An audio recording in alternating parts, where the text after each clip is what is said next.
Seigneur, Dieu Tout-Puissant, nous te rendons gloire, nous te disons merci pour ta grâce dans notre vie. Seigneur, toi tu n'as pas cessé de nous secourir. Tu as toujours été avec nous. Tu nous as gardés. Tu nous as soutenus. Que ton nom soit glorifié. Ce matin, Père, tu nous as permis de venir dans ta maison pour écouter ta parole. Parce que cela est important pour nous, pour notre préparation. Nous te demandons, Père, agis au milieu de nous, saisis le cœur de tes enfants, d'aime utiliser ce matin pour l'édification de ton peuple. Glorifie-toi au milieu de nous, prends le contrôle de toutes choses, du début jusqu'à la fin, afin que ton nom soit élevé, ton nom soit glorifié. Dans le nom de Jésus, nous t'avons demandé. Amen. Nous lisons dans le livre de Jean, chapitre 6, verset 60. Jean chapitre 6 verset 60. Jean chapitre 6 verset 60. Plusieurs de ses disciples, après l'avoir entendu, disent: cette parole est dure, qui peut l'écouter? Jésus, sachant en lui-même que ses disciples murmuraient à ce sujet, leur dit: cela vous scandalise-t-il? Et si vous voyez le Fils de l'homme monter où il était auparavant, c'est l'Esprit qui vivifie, la chair ne sert à rien. Les paroles que je vous ai dites sont esprit et vie. Mais il en est parmi vous quelques-uns qui ne croient point. Car Jésus savait dès le commencement qui étaient ceux qui ne croyaient point et qui était celui qui le livrerait. Et il ajouta: c'est pourquoi je vous ai dit que nul ne peut venir à moi si cela ne lui a été donné par le Père. Dès ce moment, plusieurs de ses disciples se retirèrent et ils n'allaient plus avec lui. Jésus dit donc aux 12: et vous, ne voulez-vous pas aussi vous en aller? Simon-Pierre lui répondit: Seigneur, à qui irions-nous? Tu as les paroles de la vie éternelle. Et nous avons cru et nous avons connu que tu es le Christ, le Saint de Dieu. Jésus leur répondit: n'est-ce pas moi qui vous ai choisi, vous les 12, et l'un de vous est un démon? Que le Seigneur bénisse sa parole. Que Dieu vous bénisse. Que le Seigneur vous bénisse ce matin et qu'il se souvienne de vous. Nous sommes encore heureux de venir dans la maison du Seigneur. Comme David le dit, ça me donne de la joie. Quand on me dit: allons dans la maison de l'Éternel, c'est très important pour notre préparation. Nous savons, bien-aimés, que le Seigneur revient bientôt. Et le Seigneur vient pour prendre ceux qui l'attendent. C'est pourquoi nous venons pour nous préparer, pour être trouvés sans tâche au jour de son avènement. Le Seigneur revient bientôt. C'est pourquoi nous venons ici. Nous devons prendre notre préparation très au sérieux, parce que cela est très important pour nous. Mon frère, ma soeur, ce matin encore, le Seigneur nous appelle toujours être obéissant à sa parole. Cela est bon et agréable à Dieu. Nombreux parmi nous trouvent la parole que nous prêchons dure. Et nombreux parmi nous disent: nous prêchons durement. Et cela est vrai. Cela est totalement vrai. Nous aussi, nous savons que nous prêchons dur. Et les disciples de Jésus-Christ, ils ont dit: cette parole est dure. Mais quelle quelle était la parole? C'était la parole qui était sortie de la bouche de Jésus. Et aujourd'hui, même dans cette église, nombreux disent non, la parole est trop dure. C'est vrai, c'est la vérité. Mais vous devez savoir une chose, que ce que nous prêchons ici, cela est réservé aux élus. Si vous n'êtes pas un élu, vous trouverez toujours la parole dure. Lorsque la parole devient mielleuse, les élus ne peuvent pas rester. S'il arrive que dans cette assemblée, la parole devient mielleuse, je sortirai.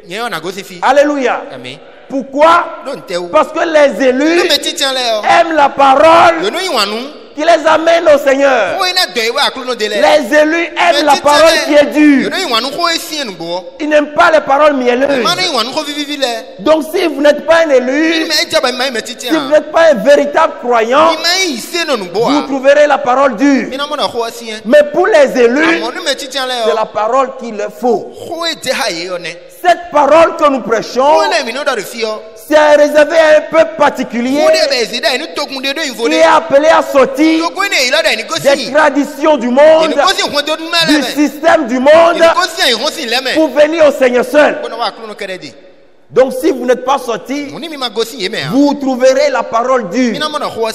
Nous prêchons conformément aux Écritures. Et ce que nous prêchons, si Pierre entend ça, il donnera gloire à Dieu.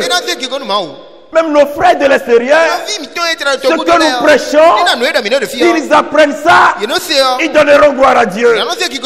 Lorsque j'étais allé au Congo, j'ai prêché exactement la même chose que je prêchais ici. Et beaucoup ont pleuré. Nombreux ont pleuré. Vous verrez des gens qui se sont jetés sur le sol et ils ont pleuré amèrement après avoir entendu la même parole que nous écoutons. C'est pourquoi, mon frère, ma soeur, cette parole que nous prêchons ici, c'est pour les véritables croyants. C'est pour ceux qui sont appelés à sortir. Si vous n'êtes pas encore sortis, vous trouverez cela très dur. Comme ces disciples qui, ayant trouvé la parole dure, et ils ont dit ceci. Ils ont dit, mais qui peut l'écouter? Les élus l'écouteront. Même si la parole devient dure, les élus écouteront la parole de Dieu. Les élus n'abandonneront jamais. Ils demeurent fidèles à la parole. Les élus n'aiment pas être dolotés. Là où on ne commençait pas à doloter le peuple de Dieu, les élus sortent tranquillement. Ils ne restent pas. Pourquoi? Leur objectif, c'est d'être préparés conformément aux Écritures. Donc ce que nous prêchons ici, si vous n'êtes pas un élu, vous trouverez sera dur. La parole que nous prêchons dans cette assemblée, c'est ça la véritable parole. Et c'est destiné à ceux qui sont sortis. C'est destiné à un peuple particulier, à un fils particulier et à une fille particulière. C'est très important. Nous avons vu le prophète lorsqu'il était allé au-delà. Il a demandé si Paul sera jugé. Ils ont dit oui, Paul sera jugé. Et le prophète dit ceci: si Paul entre, moi et les siens, nous entrerons aussi. Pourquoi a-t-il dit cela? Il dit parce que j'ai prêché exactement comme Paul. J'ai prêché exactement comme Paul. Donc si Paul et les siens entrent, moi et les miens, nous rentrerons aussi. Alléluia. Cela est sûr. Cette parole, c'est pour les élus. C'est pourquoi nous ne nous décourageons pas. Nous prêchons la parole de Dieu, sachant qu'il y a des élus au milieu de nous.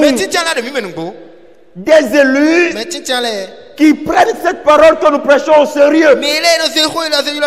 Ils prennent leur préparation au sérieux. Et le prophète, en parlant des élus, il dit ceci dans 3 sortes de croyants.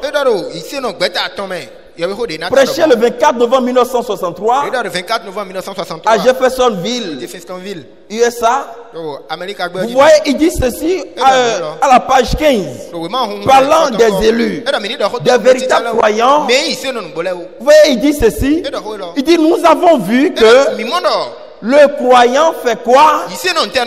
Qu'il accepte la parole. Le croyant, les élus, les véritables croyants, ils acceptent la parole de Dieu. Il dit que qu'il accepte la parole dans chaque race, dans chaque génération. Ils suivent la voie de Noé d'un bout à l'autre. Parlant des véritables croyants, ils suivent la voie de Noé. Il dit, nous pourrions faire un réveil de 6 mois. Rien que sur ce sujet, faisant ressortir le caractère de ceux qui ont cru. Donc c'est quelqu'un qui a cru, il a un caractère. Pour celui qui a cru, il a un caractère. Il dit que nous pouvons prêcher sur ça pendant un mois, parlant des véritables croyants. Voyez-vous un peu? Il dit ceci. Il dit, le croyant ne remet pas les choses en question. Les véritables croyants, ils ne remettent jamais les choses en question. Il dit, le croyant croit sans égard aux apparences. Mais regardez aujourd'hui, quand l'homme de Dieu est là, il y a des gens qui sont présents. Ils adorent selon l'apparence. Ils veulent se faire voir. Quand l'homme de Dieu est là, il y a des gens qui font bien l'œuvre de Dieu. Mais quand l'homme de Dieu n'est pas là, non, c'est des gens qui ont cru à cause des hommes. Ça, c'est la vérité. Et la fin donnera raison à ceux qui ont cru et ceux qui n'ont pas cru. Les véritables croyants ne regardent pas l'apparence. Ils ne disent pas, nous sommes de Pierre, nous sommes de Paul. Non. Lisons dans Corinthiens pour continuer. Ils ne disent pas, nous sommes de Paul, nous sommes de Jean. Non. Non.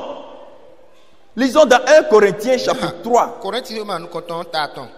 Voyez, lisons 1 Corinthiens 3, verset 5. Il dit, qu'est-ce donc qu'Apollos? Et qu'est-ce que Paul?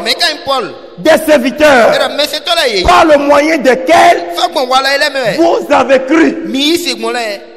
Voyez un peu, c'est Paul qui parle. Il dit, mais Paul là, il est qui? Apollos, il est qui? Il dit, ce sont des serviteurs. Ils vous ont annoncé la parole de Dieu et vous avez cru à ce qu'ils vous ont annoncé. Oui, mon frère, ma soeur. Et il dit ceci, que vous avez cru selon que le Seigneur l'a donné à chacun, selon le don que Dieu a donné à chacun. Et il dit, j'ai planté, Apollos a arrosé, mais Dieu a fait croître. Alléluia. Donc Paul dit, moi je ne suis rien, Apollos n'est rien. Nous avons prêché la parole. Apollos il est venu, il vous a encore fortifié. Et Dieu, lui, il a fait croître. Alléluia. Il dit en sorte que ce n'est pas celui qui plante qui est quelque chose, ni celui qui arrose. Moi qui prêche, je ne suis pas quelque chose. Mais Dieu qui fait croître. Dieu qui fait croître. Le pasteur, ce n'est pas lui qui est quelque chose. L'évangéliste, ce n'est pas lui qui est quelque chose. Le docteur, ce n'est pas lui qui est quelque chose. Le prophète, ce n'est pas lui qui est quelque chose. Mais Dieu qui fait croître. Et il dit ceci. Il dit celui qui plante et celui qui arrose sont égaux. Il n'y a pas un pasteur dans le monde qui est plus grand qu'un autre pasteur. Non, c'est faux. Non. Même s'il a 1 milliard de membres dans son église, et qu'un autre a même 2 membres dans son église, devant Dieu, ils sont des serviteurs. Il n'y a pas un serviteur de Dieu, on va dire non, lui il est au-dessus de l'autre. C'est faux. C'est faux.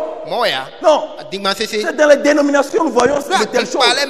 Mais devant Dieu, un homme qui est appelé, ayant reçu un mandat divin, devant Dieu, ils sont tous des serviteurs. Peut-être ici, on peut recevoir peut-être 10 serviteurs de Dieu, et l'autre a peut-être 10 000 membres dans son église. L'autre a un membre dans son église. Mais devant Dieu, ils sont tous des serviteurs. C'est pourquoi Paul dit, nous sommes égaux. Alléluia. Il dit ceci, en sorte que ce n'est pas celui qui plante qui est quelque chose. Non. C'est Dieu qui est la chose. Ni celui qui arrose, mais Dieu qui fait croître. Celui qui plante et celui qui arrose sont égaux.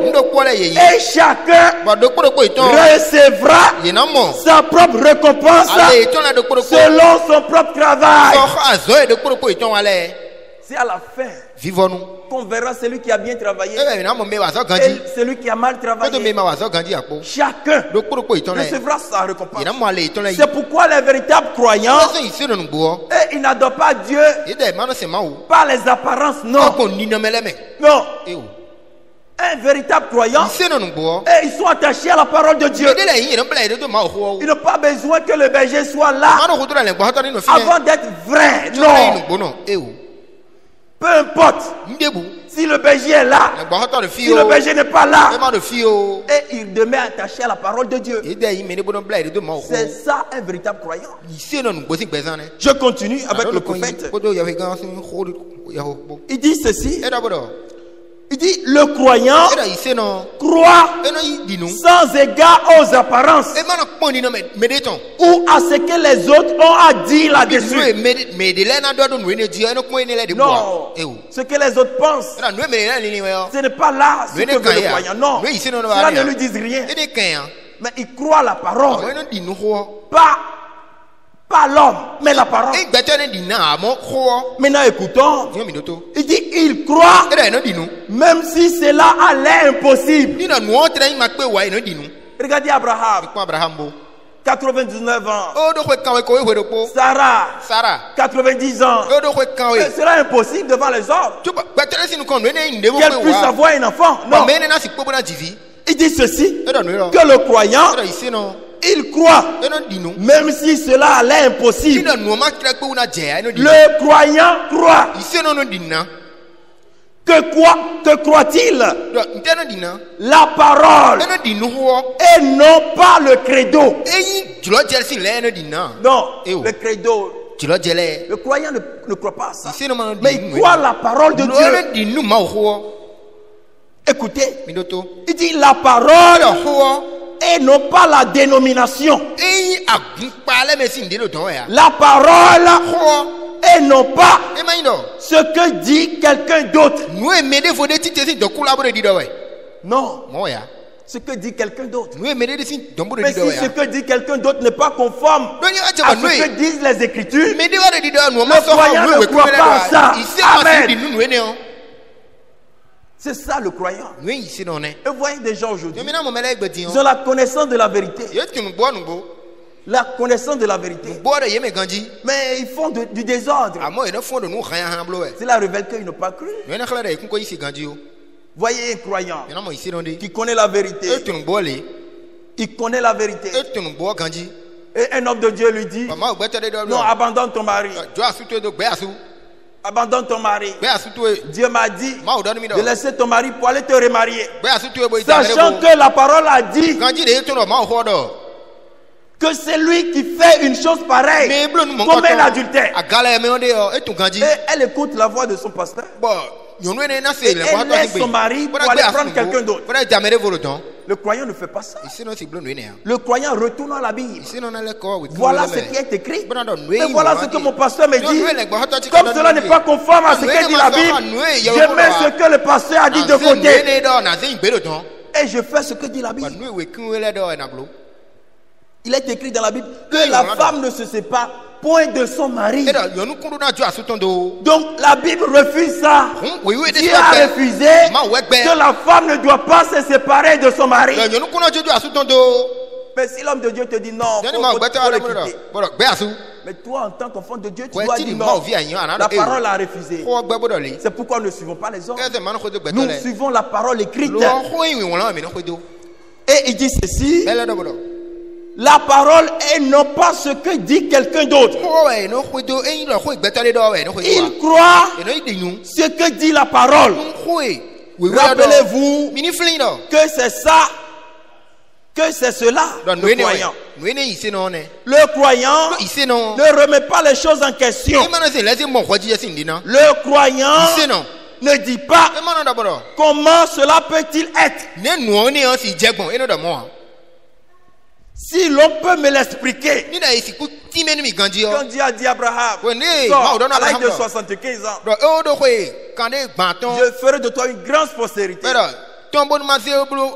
il n'a pas demandé à Dieu, non, explique-moi la chose.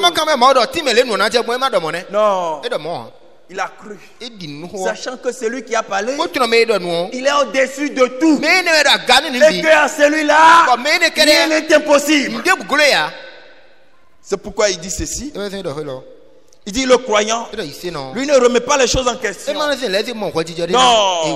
Le croyant ne dit pas comment cela peut-il être. Si l'on peut me l'expliquer, cela, c'est l'incrédule qui le fait. Un incrédule ne croit pas à la parole.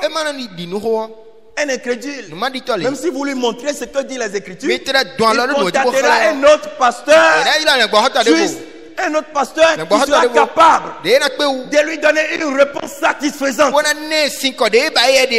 Même si vous lui ouvrez les Écritures, vous lisez devant lui, il ne sera pas satisfait. Il va appeler un homme de Dieu, notre homme de Dieu, qui peut le satisfaire. Mais pour celui qui croit la parole, quand il voit, il reste attaché. Il dit non, c'est ce que Dieu a dit. C'est ça le croyant.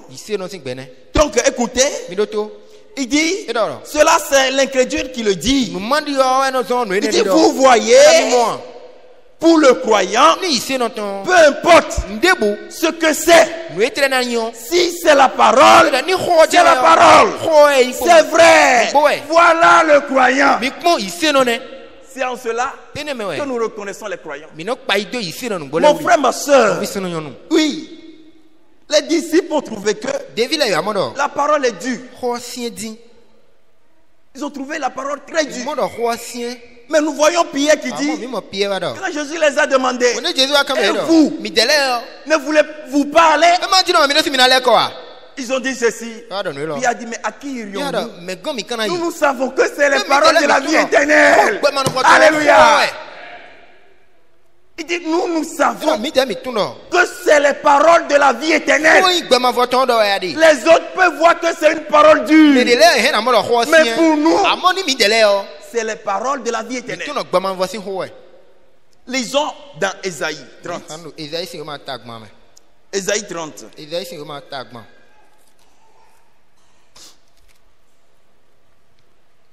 Verset 9. Il dit ceci. Car c'est un peuple rebelle. Ce sont des enfants menteurs. Des enfants qui ne veulent pas écouter la loi de l'Éternel. Oui. Il dit, qui disent aux voyants, ne voyez pas.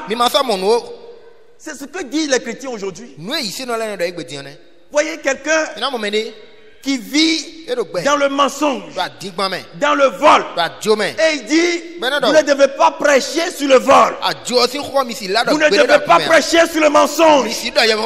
La Bible dit, il dit aux voyants, ne voyez pas. Non. Pourquoi? Ce que les hommes de Dieu voient, Cela est contraire à ce qu'eux ils voient. Et c'est cette génération dans laquelle nous trouvons.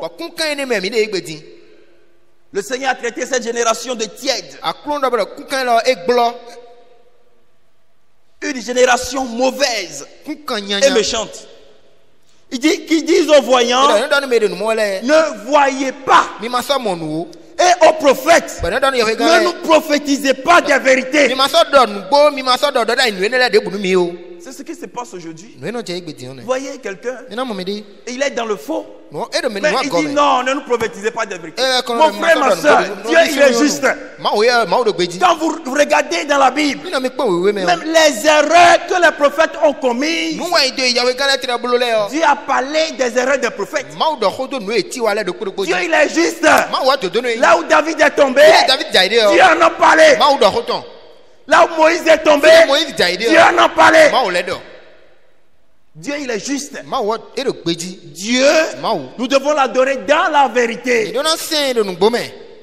n'a pas dit non, comme Moïse est mon serviteur, je cache ses erreurs. Non. Là où Moïse a mal agi, Dieu a dit. Dieu il est vrai. Peut-être toi tu es un frère. Tu as des problèmes avec un païen. Et sachant que tu as tort, tu m'appelles. Je trouverai raison au païen. C'est pas parce que tu es mon frère et tu es dans le faux que je trouverai raison. Non. Si tu es mon frère et que tu as un problème avec le païen et que c'est le païen qui a raison, je te dirai devant le païen que tu as tort et je donnerai raison au païen. Nous devons dire ce qui est vrai. Et tu vois ton frère dans le faux et tu commences par le soutenir. Et c'est ce que fait les croyants d'aujourd'hui. Comment ton frère est dans le faux, ton frère est dans le faux et tu le soutiens. Et vous deux, vous vous opposez au païen, sachant que le païen a raison. Mais en tant que chrétien, je te dirais mon frère, tu n'as pas raison. Le païen a raison. Dieu il est juste. Je ne peux pas dire non comme c'est mon frère. Non. Dieu est juste. Et il dit aux voyants, ne voyez pas. Et aux prophètes, ne nous prophétisez pas de vérité. Dites-nous des choses flatteuses. C'est ce que l'église demande aujourd'hui.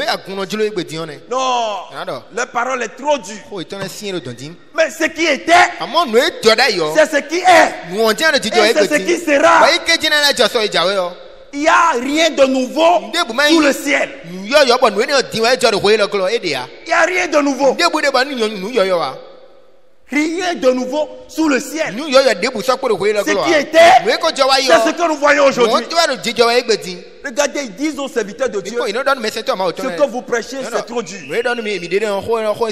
Dites-nous des choses flatteuses. Des choses flatteuses.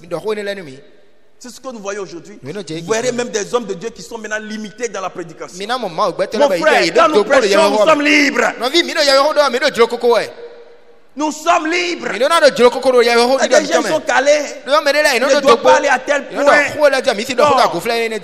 Nous prêchons ce que disent les Écritures. Et ils disent à ceci. Ils disent, ne nous prophétisez pas de vérité. Dites-nous des choses flatteuses. Les bonnes paroles. Regardez, ils ont appelé le Michée. Ils ont appelé le prophète Michée. Et le roi dit, cet homme ne me prophétise rien de bon. Mais comment toi tu es dans le péché et tu veux qu'on puisse te prophétiser quelque chose de bien? Michée ne lui prophétise rien de bon. Et il dit à Josaphat, mais cet homme, il ne m'a jamais rien prophétisé de bon. Comment peut-on prophétiser quelque chose de bon pour quelqu'un qui est dans le péché? Non. Non, mon frère, ma soeur. Il dit ceci. Dites-nous des choses flatteuses. Prophétisez des chimères. Détournez-vous du chemin. Écartez-vous du sentier. Regardez ce que les gens disent. aujourd'hui, dans cet âge, oui, mon frère, ma soeur, mais pour les véritables croyants, ils restent attachés à la chose jusqu'à la fin. Mais pour les incrédules, les soi-disant croyants, ils trouveront la parole toujours dure. Je me souviens un jour, un dimanche, après la prédication, je suis rentré à la maison. Et un frère est venu chez moi, je dormais. Il m'a appelé. Il a appelé et puis il a fait truc là. Je n'ai pas. L'appareil sonnait, mais je dormais. J'ai vu son appel, je disais, bon, si c'est quelque chose d'important, il va me rappeler encore. Et je ne l'ai pas rappelé. Et il était sorti, je l'ai rencontré. Il a dit, je suis venu chez vous, j'ai frappé, fatigué. Il dit, oui, je dormais. Il dit, il y a un problème. Je lui dis, mais il y a un problème. Il dit, oui. Il dit, s'il arrive que vous ne me voyez plus à l'église, sachez que j'ai changé d'église. Il dit, ah bon, pourquoi? Quelqu'un t'a-t-il fait quelque chose? Il dit non. Il dit, je vais changer d'église pour voir comment les autres aussi prêchent. Je dis, mais pourquoi tu dis ça? Il dit, la parole est trop dure. J'ai dit, ah bon? Donc tu veux changer d'église? Donc tu préfères perdre ton âme? Et je lui ai dit, si tu changes d'église, c'est vrai, tu trouveras la différence. Et quand il disait ça, il ne savait pas que ça fait mal. La majorité pense que les hommes de Dieu, ce sont des robots. À chaque fois que vous agissez mal, ça fait mal au cœur des hommes de Dieu. Il y a nombreux des serviteurs de Dieu aujourd'hui qui souffrent des problèmes de tension, des problèmes de la dépression, à cause de l'église. Vous pensez qu'un homme de Dieu est heureux quand il apprend qu'un frère couche avec les gens dans la ville? Vous pensez qu'un serviteur de Dieu, il est content quand il apprend qu'on a surpris son frère dans la rébellion? Vous pensez qu'il est heureux? Lisons dans 2 Corinthiens. Dans 2 Corinthiens, chapitre 11, verset 28. 2 Corinthiens 11, verset 28. Écoutez ce que dit la parole. Il dit, et sans parler d'autre chose, je suis assiégé chaque jour par les soucis que me donnent toutes les églises. C'est ce que dit Paul. Ce ne sont pas des robots. Non. Un frère vient t'annoncer, il veut quitter l'église. Et il pense que l'homme de Dieu, il sera content d'apprendre ça. Il dit ceci. Il dit, je suis assiégé.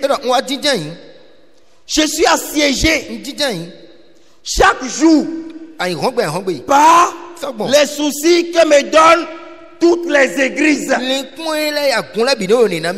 Les soucis de Paul, ce n'est pas un manque d'argent, ce n'est pas un problème de maladie. Un nombreux pour vous, vos soucis c'est un manque d'argent. Mais pour Paul, ce n'est pas ça. Son souci, c'est ce que fait les églises.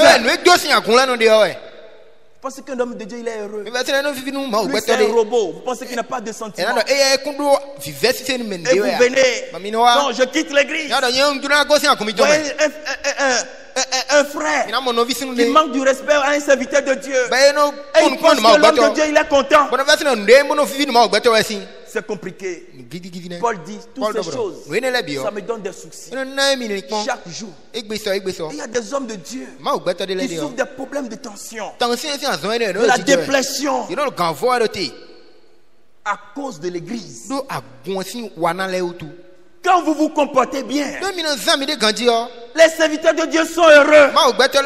Ils donnent gloire à Dieu. Ils donnent gloire à Dieu. Quand un frère, il se comporte bien, un homme de Dieu, il est heureux, il priera pour lui. Mais quand on apprend qu'un frère est en train de tabasser sa femme, Vous pensez qu'il est content? Même après avoir réglé le problème au bureau, parler au bureau. Parfois il refuse de manger.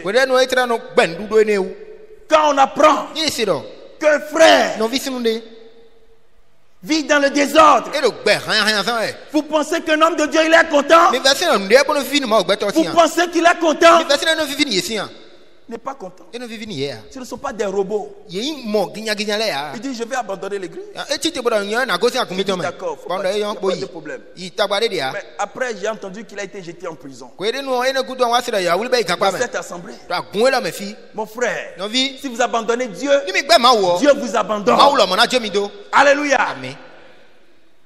C'est capital. Les hommes de Dieu, ce ne sont pas des robots. Il dit, les soucis, je suis assiégé par les soucis que me donnent les églises. Son problème, ce n'est pas manque d'argent. Il dit, je suis habitué à vivre même dans la faim. Même la faim ne lui dit rien. Paul dit habitué. La faim, ces choses, ça ne me dit rien. Mais le problème, c'est qu'il lui donne des soucis. C'est ce que fait les églises. Je suis assiégé. Mais quand l'église se comporte bien, vous voyez Jean, il dit ceci. Vous êtes ma joie dans le Seigneur. Vous êtes ma joie dans le Seigneur. Mais vous créez des dégâts. Vous allez voir l'homme de Dieu au bureau. Il essaie de vous parler avec les Écritures. Et quand vous partez, vous pensez que lui il est heureux. Quand après avoir réglé le problème, vous partez, vous pensez que lui il est heureux. C'est pourquoi nous devons bien nous conduire. Allons dans Nombre.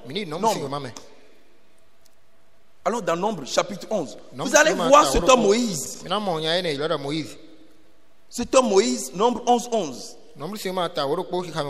Regardez ce qui est arrivé au prophète Moïse. Il dit ceci. Moïse fut attristé et il dit à l'Éternel, pourquoi affliges-tu ton serviteur? Et pourquoi n'ai-je pas trouvé grâce à tes yeux que tu aies mis sur moi la charge de tout ce peuple? Il est attristé à cause de la conduite des enfants de Dieu. Et il a commencé par parler à Dieu. Il dit, Seigneur, mais pourquoi tu les as mis sur moi? Continuons. Et il dit ceci. Pourquoi affliges-tu ton serviteur? Et pourquoi n'ai-je pas trouvé grâce à tes yeux que tu aies mis sur moi la charge de tout ce peuple? Il dit ceci. N'est-ce moi qui ai conçu ce peuple? Voyez Moïse. Il est débordé. Même il a oublié celui à qui il est en train de parler. Est-ce moi qui ai conçu ce peuple? Il était débordé. Est-ce moi qui ai conçu ce peuple? Est-ce moi qui l'ai enfanté? Pour que tu me dises, porte-les sur ton sein, comme le nourricier porte un enfant jusqu'au pays que tu as juré de leur père à ses pères de lui donner. Moïse, à cause de tout ce que le peuple est en train de faire, nous avons vu qu'à cause du peuple de Dieu, Moïse a raté la terre promise. Quand Dieu lui a dit pas le rocher, peut-être que le peuple est en train de dire, toi as-tu jamais vu l'eau sortir du rocher? Mais Moïse dit, Dieu me l'a dit. Il était fâché. Il a frappé le rocher. Et Dieu lui a dit, parle. Pourquoi? Et nous voyons à la fin, il dit, c'est à cause de vous que je ne suis pas allé. Mon frère, ma soeur, nous devons avoir le caractère d'un chrétien. Et quand chacun de nous, nous aurons le caractère d'un chrétien, nous pouvons dire comme Jean, vous êtes ma joie dans le Seigneur. Un homme de Dieu, il parle comme ça à Dieu. Seigneur, est-ce moi qui ai conçu ce peuple? Pourquoi? Parce qu'il était dépassé. Mon frère, ma soeur, Nous devons être de véritables croyants. C'est très important. C'est capital. De véritables chrétiens. Voyez le prophète aussi. Le prophète aussi en a parlé dans la prédication Debout dans la brèche. Prêché le 23 juin 1963 à Jeffersonville, à la page 12. Écoutez ce que l'homme de Dieu aussi a dit. Il dit ceci. Lisons à la page 13.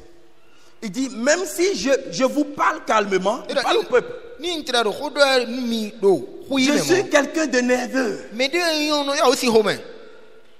Peut-être malade des nerfs. Surtout, quand je réalise à quel point j'ai été incompétent dès le début pour faire ce travail, comme d'autres s'en sont rendus compte avant moi. D'autres s'en sont rendus compte avant lui. Moïse. Il dit ceci. C'était difficile. Je pensais, oh Dieu, pourquoi n'as-tu pas appelé quelqu'un d'autre qui aurait pu faire cela? Je suis désolé, mais j'ai échoué. Les gens ne veulent simplement pas m'écouter. C'est le prophète qui parle. Il dit, les gens ne veulent pas m'écouter. Il dit, je n'ai pas réussi à faire ce que je devrais faire parce qu'ils ne veulent pas m'écouter. Il parle du peuple. Allons encore un peu en bas. Il dit ceci. Si ces gens qui se nomment chrétiens ne veulent pas écouter le message que je leur prêche, je vais les laisser tranquilles. Je vais les laisser tranquilles. Je vais les laisser tranquilles. S'ils ne veulent pas écouter le message que je les prêche, et je vais les laisser tranquilles. Mon frère, ma soeur, nous devons avoir le caractère d'un croyant. Le Seigneur revient bientôt. C'est très capital. Lisons dans Matthieu 23. Le caractère d'un chrétien. Voyez un frère qui parle mal de l'église. Parce que l'homme de Dieu il est content. Parce que c'est un robot. Parce qu'il n'a pas de sentiments. Ce ne sont pas des robots. C'est des hommes comme vous. Allons dans Matthieu. Et aujourd'hui, la chose est compliquée. Matthieu 23, verset 13. Voyez aujourd'hui, c'est compliqué. Dans l'église, nombreux avec leur caractère. Et au lieu de se laisser conduire par le Seigneur, d'être brisé, de laisser le Seigneur nous façonner à sa manière, ils disent non. Et ils disent aux hommes de Dieu, vous ne devez pas prêcher. Sinon moi je quitte l'église. Ce qui était, c'est ce que nous voyons. Lisons dans Matthieu 23, verset 13. Il dit, malheur à vous scribes et pharisiens, hypocrites, parce que vous fermez aux hommes le royaume des cieux, vous n'y entrez pas vous-même, et vous n'y laissez pas entrer ceux qui veulent entrer. Il dit, malheur à vous, pharisiens. Peut-être qu'il y a des pharisiens au milieu de nous ce matin. Peut-être qu'il y a des scribes au milieu de nous ce matin. Il dit, vous ne voulez pas rentrer, mais vous empêchez les autres de rentrer. Voyez un soi-disant frère. Il est toujours dans les critiques. Quand toi tu vis dans des critiques, ta vie c'est la calomnie. Ça veut dire que tu ne veux pas rentrer. Mais cesse de calomnier les autres afin qu'ils puissent rentrer. Et si toi tu les calomnies, il y a un frère, je ne le vois plus à l'église. Je l'ai appelé et je lui ai dit mais je ne te vois pas. Le frère dit non, il y a trop de critiques. Je me sens mal. Les gens parlent de la manière dont je m'habille. C'est la même chose ils portent. Ils parlent aussi de ma femme.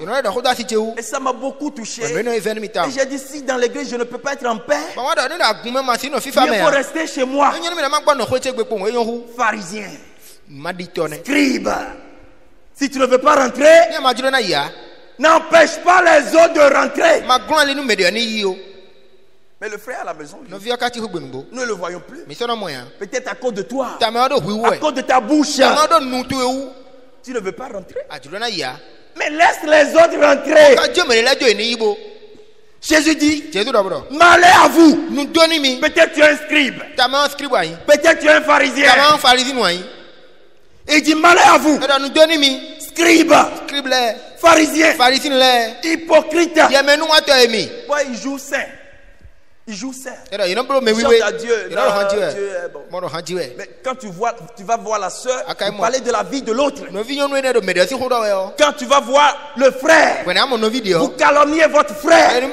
Mais quand vous venez, vous faites des saints. Dieu dit malheur à vous. Malheur à vous. Comment quelqu'un chante dans la chorale et vous connaissez la vie de tout le monde et vous venez, oh Dieu est bon. Quel Dieu est bon, que Dieu soit adoré dans la vérité. Amen. Comment peut-on calomnier sa soeur? Quand vous êtes deux soeurs ensemble aujourd'hui, ce n'est pas pour parler de Dieu, c'est pour parler de leur soeur, c'est pour parler de leur frère. Malheur à vous, scribe, pharisien. Pourquoi vous ne voulez pas rentrer? Vous empêchez les autres de rentrer. Mais toi, ta vie est remplie de critiques. Cela prouve que tu ne veux pas rentrer. Mais laisse l'autre rentrer. Et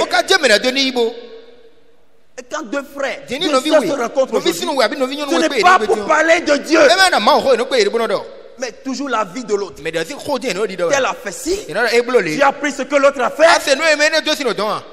et cela divise l'église. Cela met la malcompréhension. Jésus dit, malheur à vous, scribes et pharisiens, vous êtes hypocrites. Tu parles de la sœur, peut-être comment il s'habille. Ah non, le frère a l'argent, mais il fait comme s'il n'a pas l'argent. Et tu viens ici comme un saint. Malheur à vous, scribes et pharisiens. Vous ne voulez pas rentrer et vous empêchez les autres de rentrer. Lisons le prophète. Lisons le prophète.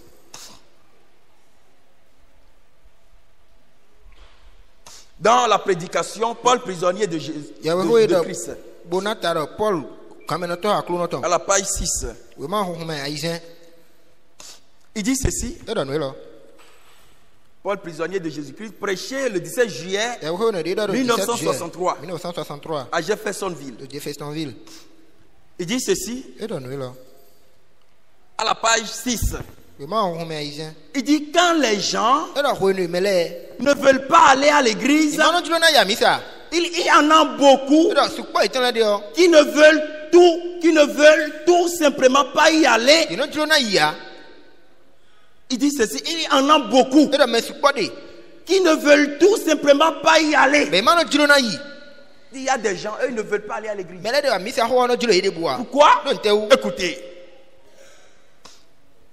Il dit ceci. Parmi eux, il y a des gens sincères.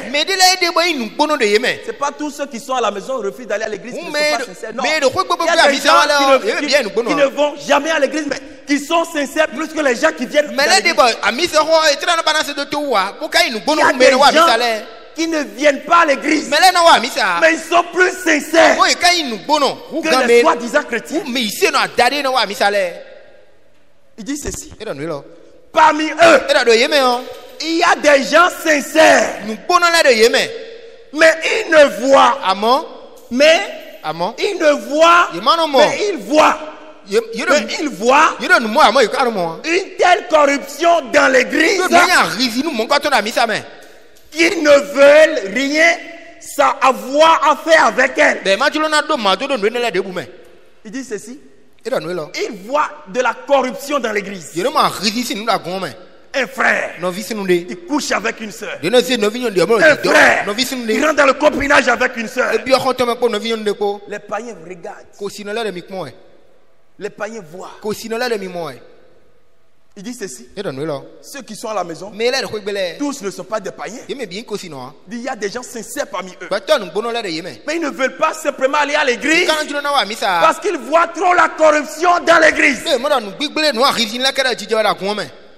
Un frère, tu prends l'argent de l'autre, tu refuses de payer. C'est honnête. Trouvez-vous cela normal? Un frère qui tabasse sa femme et tout le temps les voisins entendent et voulaient qu'il vous suive. Avez-vous jamais vu un autre avec suivre un aveugle?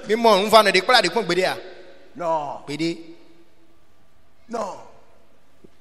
Toi, un frère, tu maltraites ta femme, tu ne la nourris pas bien. Toi qui es ici, vérifie si ta femme est là. Peut-être elle est en train de travailler. Pourquoi? Parce que tu ne t'occupes pas bien d'elle. Et toi tu es à l'église, peut-être elle est en train de travailler. Et tu veux que le païen te suive. Il dit, il y a la corruption dans l'église. La corruption. Et vous voulez que le païen vienne. C'est pourquoi, comme disons aux gens, inviter les gens, ils ne le font pas. Pourquoi? Ils savent qu'ils ne vont pas les suivre. Tu fais de fausses factures. Toi, un frère, on t'envoie en mission. Ce que tu n'as pas dépensé, tu viens, tu écris que c'est ça que tu as dépensé. Mais le païen te regarde. Il dit ceci. Il dit, mais il voit une telle corruption dans l'église qu'ils ne veulent rien avoir à faire avec elle. Paul dit dans Romains 8, verset 19, il dit, le monde attend la révélation des vrais enfants de Dieu. Le monde attend la révélation que donnera les véritables chrétiens. Mais toi, tu es un voleur. Et tu viens à l'église. Tu critiques comme les autres. Tu parles celle avec qui tu viens écouter la parole de Dieu. Au travail. Tu parles de sa vie avec un païen. Et tu veux qu'elle vienne à l'église. Scribe, pharisien. Vous ne voulez pas rentrer. Et vous empêchez aussi les autres de rentrer. Le problème aujourd'hui, ici, c'est les chrétiens. Les soi-disant chrétiens.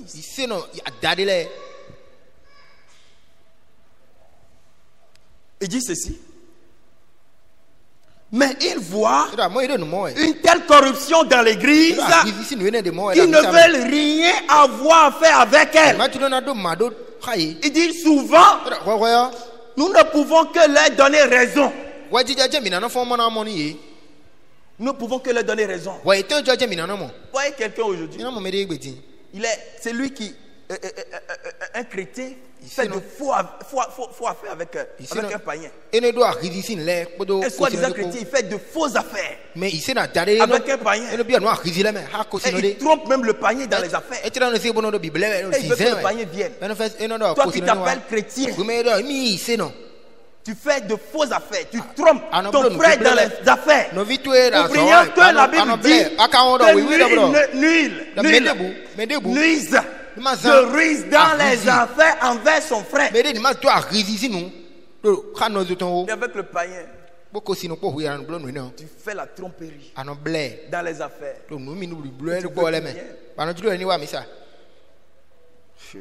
Il dit ceci.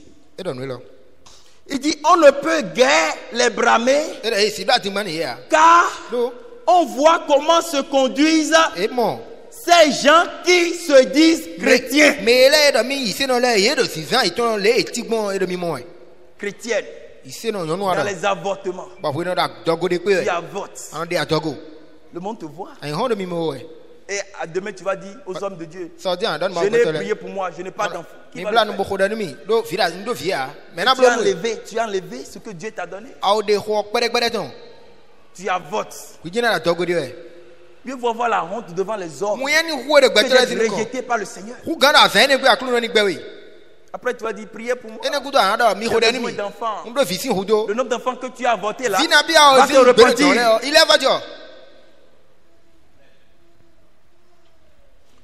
Il dit ceci.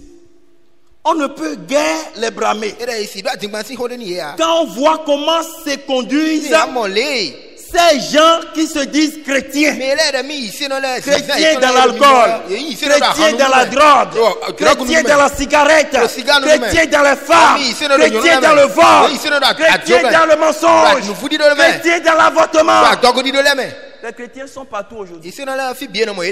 Un jour, je marchais avec un frère. Il a vu quelqu'un que je connais. Moi, je pensais qu'il est un musulman. Quand je l'ai dit, mais toi, tu ne fais pas. Il dit non, je suis chrétien. Il a boire l'alcool. Un chrétien dans l'alcool. Et il me dit non, je suis chrétien.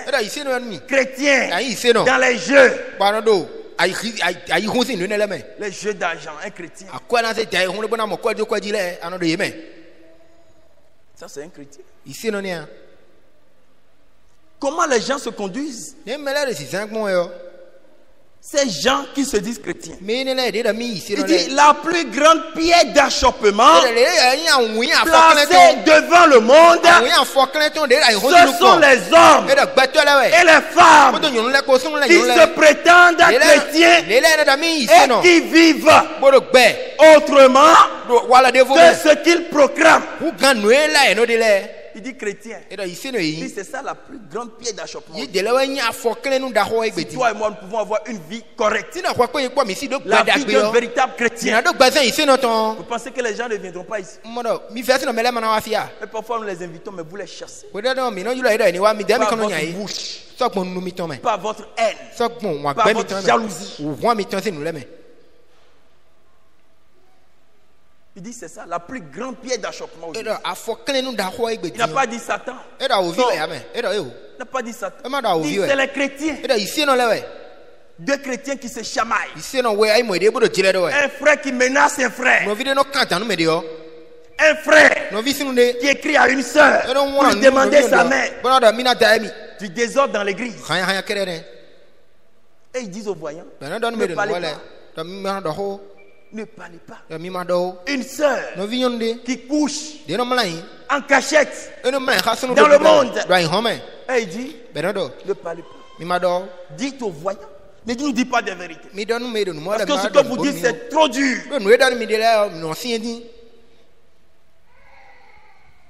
Il dit ceci.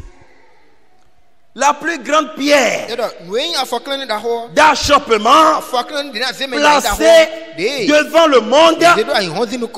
Mais regardez comment Dieu nous jugera.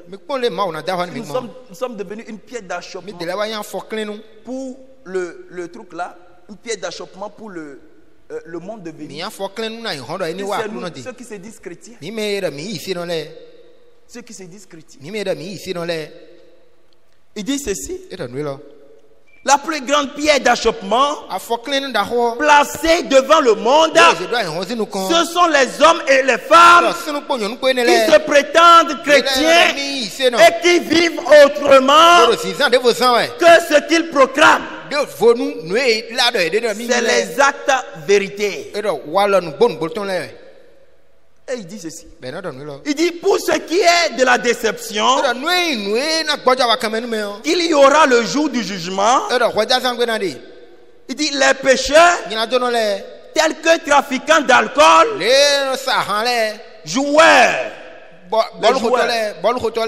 et adultères ne seront pas étonnés d'entendre la sentence qui les enverra dans le feu. Dans le feu qui ne s'éteint point. Il dit les joueurs, les vendeurs d'alcool, les drogués, les chercheurs de femmes, les coureurs de jupons, les adultères. Il dit, eux, ils ne seront pas surpris d'être jetés dans le feu. Ils ne seront pas surpris, il y a d'autres qui le savent déjà. Ils savent déjà leur destination. Ouais, ils chantent même, ils disent Zolélé. Donc ils savent déjà. Ils savent déjà que c'est l'enfer qui les attend. Vous verrez même d'autres aujourd'hui, ils chantent même dans leur musique moderne. Là, et ils disent qu'eux, ils attendent déjà l'enfer. Mais aujourd'hui, le monde est aveuglé. Le monde aime les gens du monde. Les gens célèbres du monde. Ils calomnient les hommes de Dieu. Moi, je n'ai jamais vu un joueur calomnier. Même cette vie de Tchaourou. Si nous entendons que peut-être un grand joueur comme les grands joueurs du monde, un seul grand joueur du monde viendra à Tchaourou, je suis sûr que parmi nous, il y aura des gens qui manqueront le culte pour aller le regarder seulement. Je suis sûr. Même si on n'a pas annoncé qu'il apprend quelque part, peut-être sur les réseaux sociaux, que le gars vient peut-être pour faire quelque chose. Il laissera le culte pour aller le regarder. Aujourd'hui, si on apprend dans cette ville que les grands musiciens du monde passera par Tchaourou, je suis sûr que les frères, les sœurs diront j'irai le regarder au moins. Je l'ai toujours regardé à la télé. Je vais le voir maintenant. Ils le feront. Ils trouvent la valeur pour les choses du monde. Mais pour les ministères que Dieu a donnés, il calomnie. Lui, il est Dieu. Mais pour les choses du monde, il trouve la valeur pour ça. Je me tourne, il y a un artiste du monde qui est venu au Bénin. Et il a dit entrer 100 000. Et l'intérieur est rempli. 100 000 par individu. Un artiste du monde qui vient pour chanter. Et l'intérieur est rempli. Ticket d'entrée 100 000. Mais aujourd'hui, on fait venir les hommes de Dieu. Ils dépensent des millions dans l'avion pour venir. Les gens ne viennent pas. Quand il apprend que c'est un artiste du monde, le monde est présent. Ils peuvent dépenser toute leur fortune pour aller regarder. Regardez comment nous trouvons la valeur aux choses du monde. Mais les choses du Seigneur, nous minimisons ça. Alléluia. C'est ce qui se passe aujourd'hui dans le monde.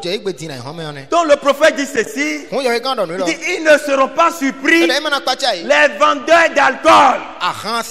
Ils ne seront pas surpris. Les buveurs. Les drogués. Les voleurs. Les adultères. Les fornicateurs. Toi, tu couches avec ta fiancée. Tu couches avec les gens dans le monde. Tu couches avec la femme d'autrui. Tu es dans le vol. Tu es dans les avortements. Dans le faux témoignage. Peut-être à cause de toi, un frère licencié. À cause des faux témoignages. Il dit ceci. Ils ne seront pas surpris. Ceux qui avortent. L'homme de Dieu dit ils ne seront pas surpris. Maintenant, écoutez ceux qui seront surpris. Il dit ceci. Ils ne seront pas surpris. Contrairement à celui qui essaie de se cacher derrière une confession religieuse ou une autre. C'est celui-là qui sera déçu au jour du jugement. Contrairement à ce qu'il dit, je suis chrétien. Chrétien fumeur dans sa chambre. Chrétien masturbateur. Oui. Ce sont eux qui seront surpris. Chrétien avec fausse facture. Ce sont eux qui seront surpris. Chrétiens, calomniateurs, ils seront surpris. Il dit ceci. Il dit, ils ne seront pas surpris. Les drogués, non. Ils ne seront pas surpris. Mais il dit, ils ne seront pas surpris. Contrairement à celui qui essaie de se cacher derrière une confession religieuse, je suis chrétien. Je suis chrétien. Je travaillais quelque part avec un ami ici. Et il était célibataire, je sais. Un jour, je le vois avec une femme. Il dit, tu t'es marié? Il dit, oui. Je dis, je ne sais pas. Il dit, il n'a pas fait mariage. Il n'a pas fait mariage. Mais c'est quelqu'un reconnu dans l'église. Il dit, mais on ne vous a pas enseigné à faire le mariage avant de demeurer ensemble? Il dit, non, oublie ça. C'est compliqué. Il dit ceci. Ceux qui seront surpris, c'est ceux qui se cachent derrière une autre ou une autre. C'est celui-là qui sera déçu au jour du jugement. Celui qui se dit chrétien et qui vit autrement. Il dit ceci. Il vaudrait mieux pour lui n'avoir jamais fait la profession de foi. Il aurait mieux fait de s'éloigner plutôt que de s'engager sans que sa vie soit conforme. Car la plus grande pierre d'achoppement est celui qui professe être chrétien mais qui vit autrement. Oui. Qui vit autrement. Scribe. Pharisien. Scribe. Pharisien. Voyez un peu. Donc ils disent, au voyant ne voyez pas. Lisons dans 1 Timothée 3. 1 Timothée 3. 1 Timothée chapitre 3. 2 Timothée 3. Il dit ceci. Sache que dans les derniers jours, il y aura des temps difficiles. La vie des hommes de Dieu sera difficile. Car les hommes seront égoïstes face à la parole de Dieu. Car les hommes seront égoïstes, amis de l'argent, fanfarons, hautains, blasphémateurs, rebelles à leurs parents, ingrats, irréligieux, insensibles, déloyaux, calomniateurs, intempérants, cruels, ennemis des gens de bien, traîtres, emportés, enfrés d'orgueil, aimant le plaisir plus que Dieu, ayant l'apparence de la piété, mais régnant ce qui en fait la force. Éloigne-toi de ces hommes-là. Ayant l'apparence de la piété. Tu as pensé que c'est un frère, mais c'est un loup. Il a l'apparence de la piété. Il dit dans les derniers jours. Et nous sommes dans les derniers jours. Les gens sont amis de l'argent. Voyez un frère, vous lui demandez, mais pourquoi tu n'étais pas là le dimanche? Il dit non,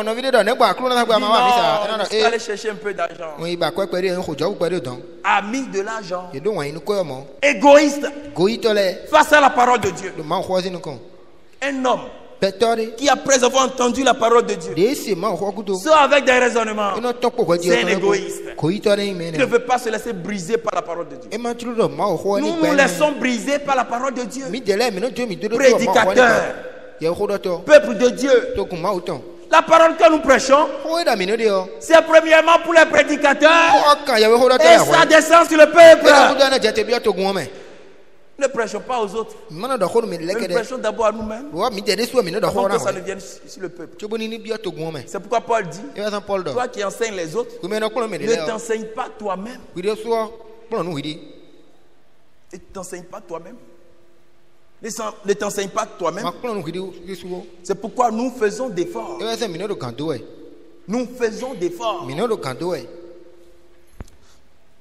Il dit ils seront égoïstes, rebelles à leurs parents. Et des gens qui tuent les parents. Après, non, il y a un enfant qui a décapité son père. Il dit dans les derniers jours. Nous sommes dans les derniers jours. Vous voyez. Mais c'est comme si vous ne voyez pas. Vous entendez. Mais c'est comme si vous n'entendez pas. Allons dans 2 Timothée 4, verset 2. Il dit ceci. Prêche la parole. Insiste en toute occasion. Favorable ou non. Reprends. Insiste. Ne te décourage pas. Parce que les gens ne veulent pas écouter. Non. Toi, insiste. C'est ce que Paul a dit à Timothée. Insiste. Parce que le moment est en train de venir. Et Paul doit partir. Peut-être il restera Timothée seul. Il lui donne les meilleurs conseils. Afin de tenir ferme dans les mauvais jours. Il dit insiste. Ne te décourage pas. Les gens peuvent te dire je vais abandonner l'église. Ne te décourage pas. Insiste. Prêche la parole. Aujourd'hui, nombreux ne prêchent pas la parole. Il prêche la vie du frère. Il vient à la chair. Il porte sa prédication sur la vie de quelqu'un d'autre. Ça, ce n'est pas l'évangile. Mais l'évangile, ça touche le cœur. Ça conduit à la repentance. Il lui dit prêche la parole. Il ne prêche pas la vie des frères. Vous voyez un prédicateur, il parle des gens sur la chair. Et sa prédication, ça porte sur quelqu'un dans l'église. C'est pas normal. Nous prêchons ce qui est écrit. Il dit ceci, prêche la parole. Pas le credo. Pas ce que les hommes pensent, mais la parole. Il dit ceci, insiste en toute occasion. Toute occasion. Insiste. Ne te relâche pas.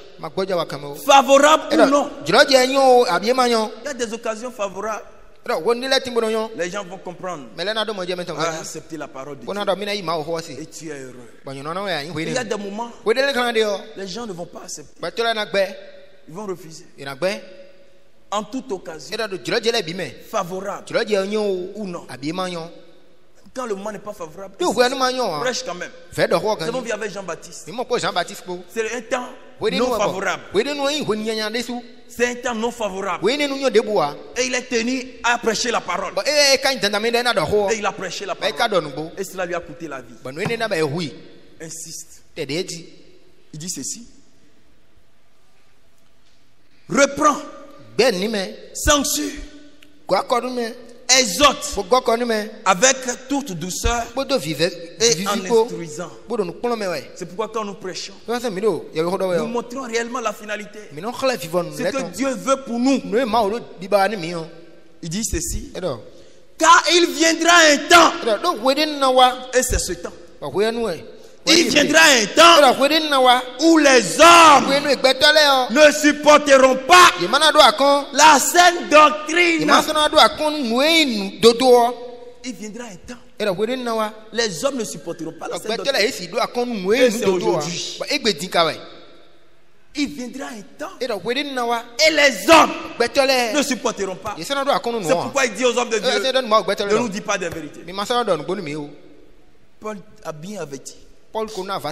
Car il viendra un temps où les hommes ne supporteront pas la saine doctrine, mais ayant la démangeaison d'entendre des choses agréables.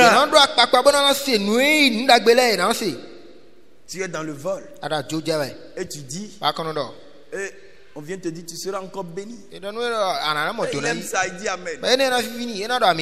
Et tu es dans le vol. Si tu es dans le vol et tu me payes quelque chose, je ne vais pas accepter. Peu importe la chose. Du moment où ton argent n'est pas pris, je ne vais pas accepter. Je vais prendre ça pour toi. Mais pour quelqu'un dont l'argent est pur, j'accepterai et je prierai pour cette personne de tout mon cœur. Mais pour un voleur, lui il est dans les blaquages. L'homme de Dieu béni dans le vol. Non. Ils ont la démangeaison d'entendre des choses agréables. Donc quelqu'un qui est dans le vol, on doit encore lui dire tu seras béni. On ne doit pas lui dire le vol ce n'est pas bon. Non. C'est ce qu'ils aiment entendre. Des choses agréables. Ils se donneront une foule de docteurs selon leurs propres désirs. Donc ils vont se donner des docteurs. Des docteurs qui vont prêcher conformément à leurs désirs. Et ils seront nombreux. Et ils diront Amen.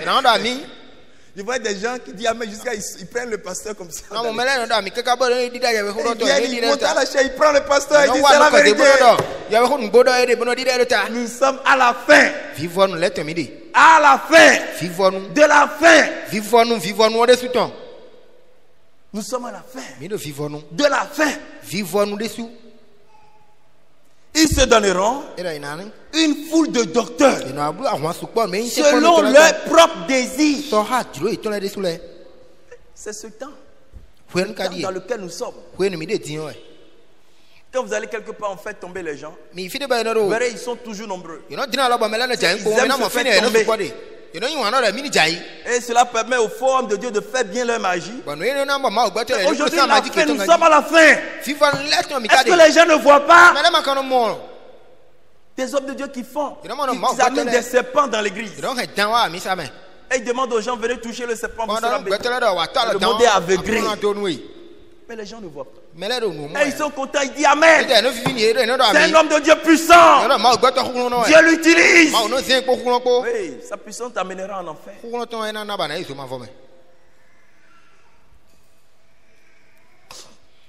Il dit ceci. Il dit, verset 4, détourneront l'oreille de la vérité et se tourneront vers les fabres. Ils détourneront l'oreille de la vérité et se tourneront vers les fabres. Mais toi, ce matin, toi mon frère, mais toi mon frère, mais toi ma soeur, sois sobre en toutes choses. Alléluia. Toi mon frère, toi ma soeur, sois sobre en toutes choses. Supporte les souffrances. Supporte. Ce n'est pas moi qui le dis, c'est la parole. Mais toi, le Seigneur t'adresse la parole, mon frère. Il t'adresse la parole, ma soeur. Mais toi, mon frère, toi, mon frère, toi, ma soeur, sois sobre en toutes choses. Supporte la souffrance. Supporte la souffrance comme un véritable chrétien. Comme un vrai chrétien. Supporte. Et puis il dit, si quelqu'un souffre comme un chrétien, qui n'en est point honte, supporte la souffrance. Toi ma soeur, ne va jamais dans le monde parce que les choses sont difficiles. Non. Parce que tu finiras par trouver raison à la parole de Dieu. Tu finiras par trouver raison à la parole de Dieu. Supporte la souffrance. Supporte les souffrances. C'est bien les souffrances. Je ne sais pas quelle est ta souffrance ce matin. Mais n'abandonne pas.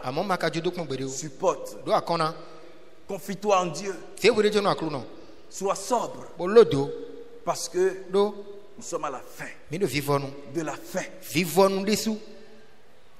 Il dit ceci. Fais l'œuvre d'un évangéliste. Que ta vie fasse l'œuvre d'un évangéliste dans le quartier, dans ta maison. Même si les gens ne t'écoutent pas, mais fais l'œuvre d'un évangéliste par ta vie, au travail. Fais l'œuvre d'un évangéliste. Remplis bien ton ministère. Et il dit au verset 6, car pour moi, je sais déjà de libation. Regardez, il voit que c'est fini. Peut-être Timothée va rester pour continuer l'œuvre. Et il lui dit, le moment viendra, la parole que tu prêches, les gens ne vont pas supporter. Ils vont partir. Mais toi, ne te décourage pas. Insiste. Insiste. Et il lui dit,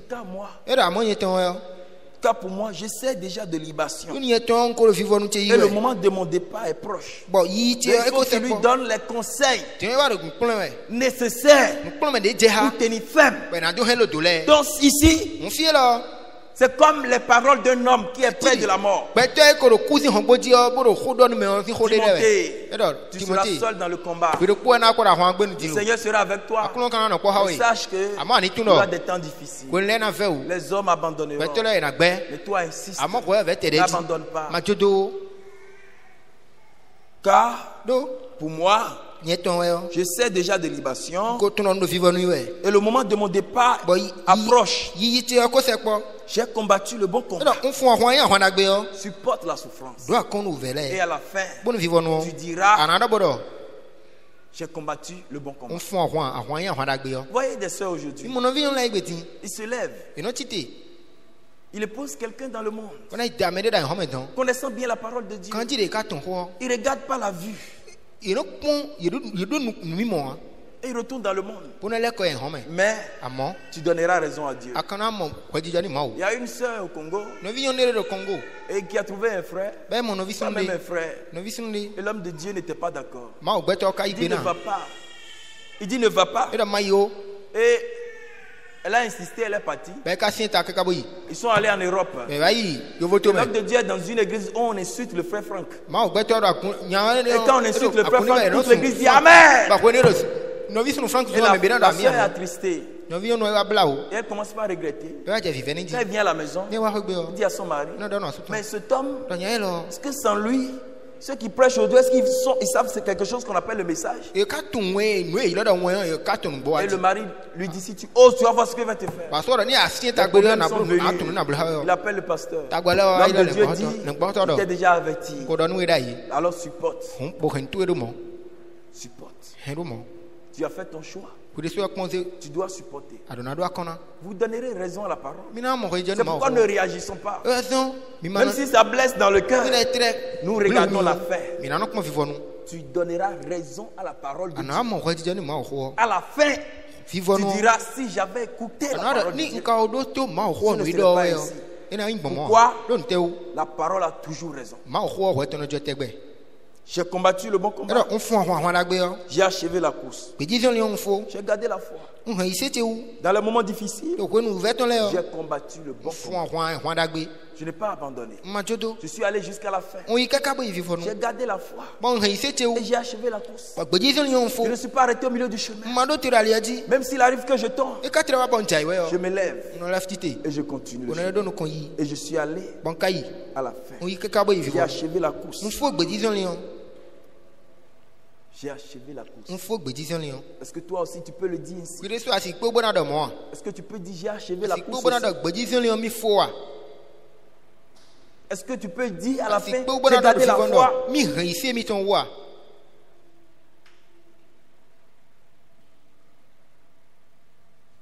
Désormais, la couronne de justice m'est réservée. La couronne de justice m'est réservée. Le Seigneur, le juste juge. Regardez à la fin, il appelle Dieu juge. Il ne l'a pas appelé ici le miséricordieux, le Dieu qui est compatissant.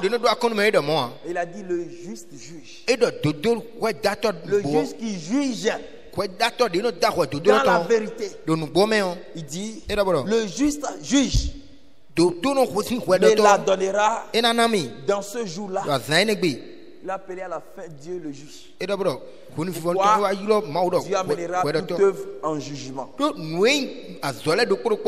ceux qui sont en Christ, il n'y a pas de condamnation pour eux. Quand il arrive qu'il tombe, il se relève, il se repent, il continue la marche. Et le Seigneur les soutient. Mais pour les rebelles, ceux qui vivent dans le péché, ceux qui refusent de se repentir, ils n'appelleront pas le Seigneur en ce jour-là le juste juge. Peut-être ils diront le méchant juge. Mais pour les chrétiens, ceux qui ont accepté le Seigneur de tout leur cœur, en marchant dans la droiture, dans la souffrance, à la fin, ils diront le juste juge me la donnera. Mais la donnera. Dans ce jour-là. Et non seulement à moi, mais encore à ceux qui auront aimé son avènement. Il parle de toi, il parle de moi. Pas seulement à toi. Pas seulement à lui. Mais moi aussi. Pas seulement à moi, mais à toi aussi. Pour ceux qui auront aimé son avènement. Et c'est à cause de son avènement que nous nous préparons. Et David dit dans Psaume 39, il dit, quand le méchant est devant moi, je ne réponds pas. Je ne réponds pas. Même quand on me provoque, je garde la paix à cause de ce glorieux jour. Si je me mets à chamailler que le Seigneur vient, je vais rater. Il dit que je garde le silence, quoique le méchant se trouve devant moi. Le juste juge me la donnera dans ce jour-là. Et non seulement à moi, mais encore à ceux qui auront aimé son avènement. Verset 10. Car Démas m'a abandonné. Et Démas avait bien commencé. Il avait bien commencé, Démas. Mais il a abandonné. Parmi nous, combien abandonneront? Combien abandonneront? Il y a d'autres qui se laissent même voir, qui n'ont jamais cru. Il y a d'autres qui se laissent voir même qui n'ont jamais cru. À voir même leur comportement, ça prouve qu'ils n'ont jamais cru. Mais pour les véritables croyants, Démas m'a abandonné. Car l'amour pour le siècle présent, Démas m'a abandonné par l'amour pour le siècle présent. L'amour pour les biens du monde. Il a abandonné. Alors qu'il avait accepté. Au début, il était un bon disciple. Mais il a abandonné.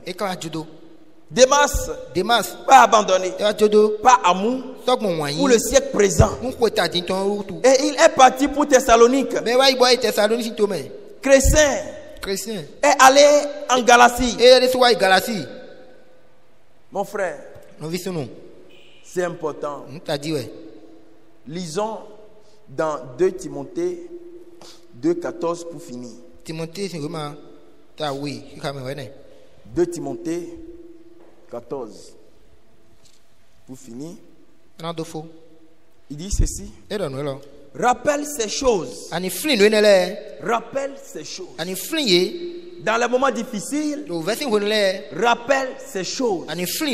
Cette chose que tu as entendue.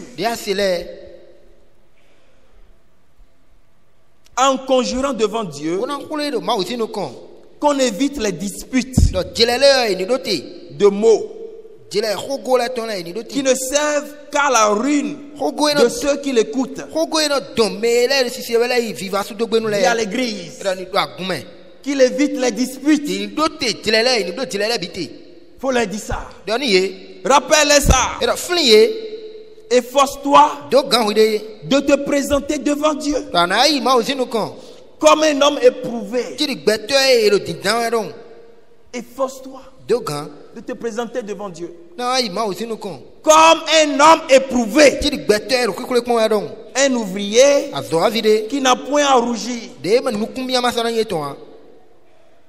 un ouvrier qui n'a point à rougir, qui dispense droitement la parole de la vérité. Évite les discours vains et profanes. Les discours vains, évite-les. Car ceux qui les tiennent avanceront toujours plus dans l'impiété. Les discours vains, des choses qui n'ont pas d'importance. Évite ces choses. Des débats inutiles. Évite ces discours. Et leur parole rongera comme la gangrène. Il dit de ce nombre sont Hymen et Philette, qui se sont détournés de la vérité. C'est des disciples aussi, des croyants qui avaient cru, ils avaient bien commencé, mais ils se sont détournés de la vérité. Qu'en est-il de toi, mon frère? Qu'en est-il de toi, ma soeur? Toi-même qui n'as pas encore commencé. Malgré tout ce que tu entends, tu n'as même pas encore commencé. Mais quelle sera ta fin?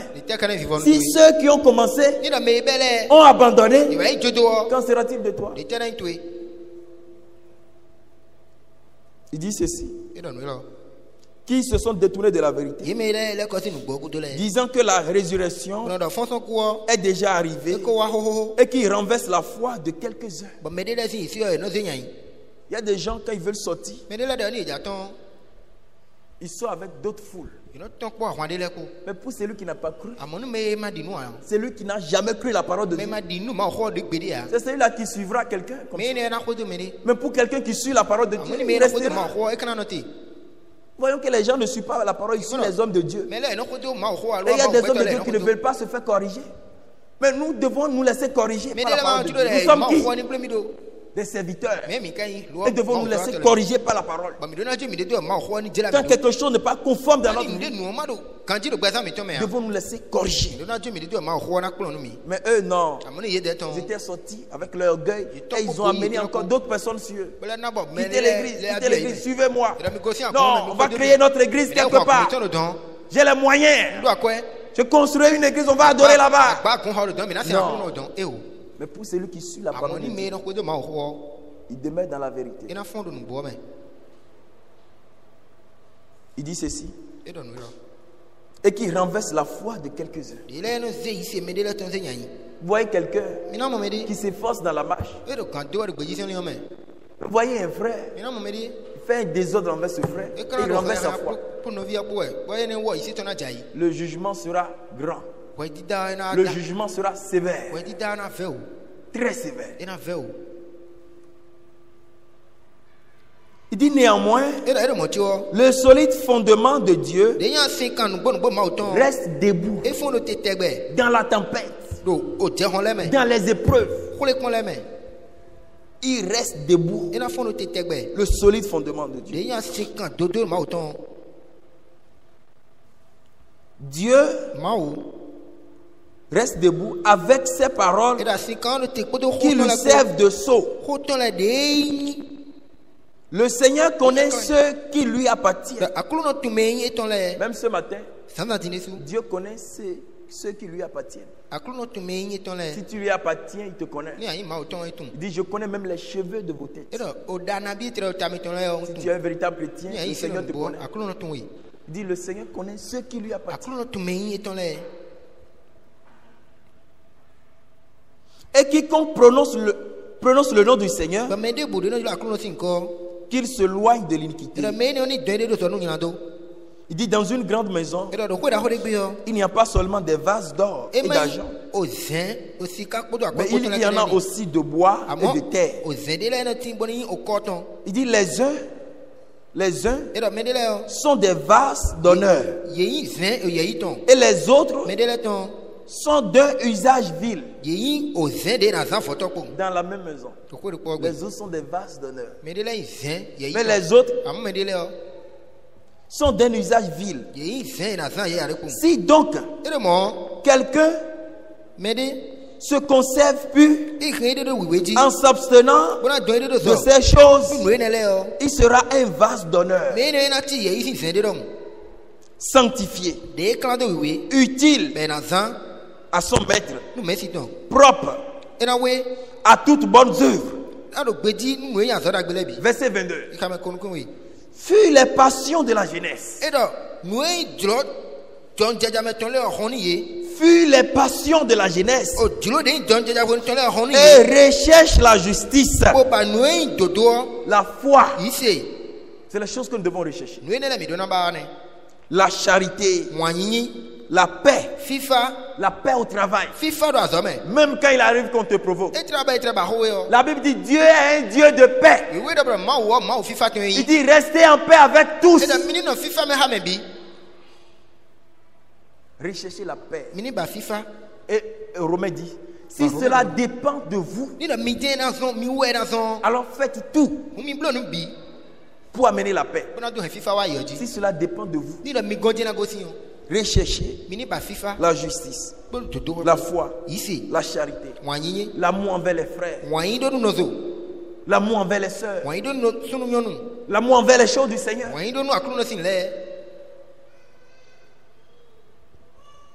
La paix avec tout le monde. Dans ta maison. La paix avec les enfants. La paix avec ton mari. La paix avec ta femme. La paix dans l'église. La paix avec les frères, les sœurs. La paix au travail. La paix dans le quartier.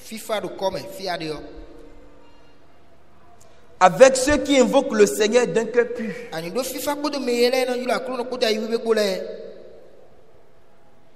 Repousse les discussions folles et inutiles,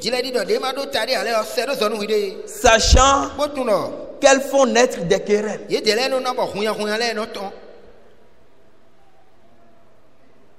Or, il ne faut pas qu'un serviteur du Seigneur ait des querelles. Il doit au contraire avoir de la condescendance pour tous, être propre à enseigner, doué de patience.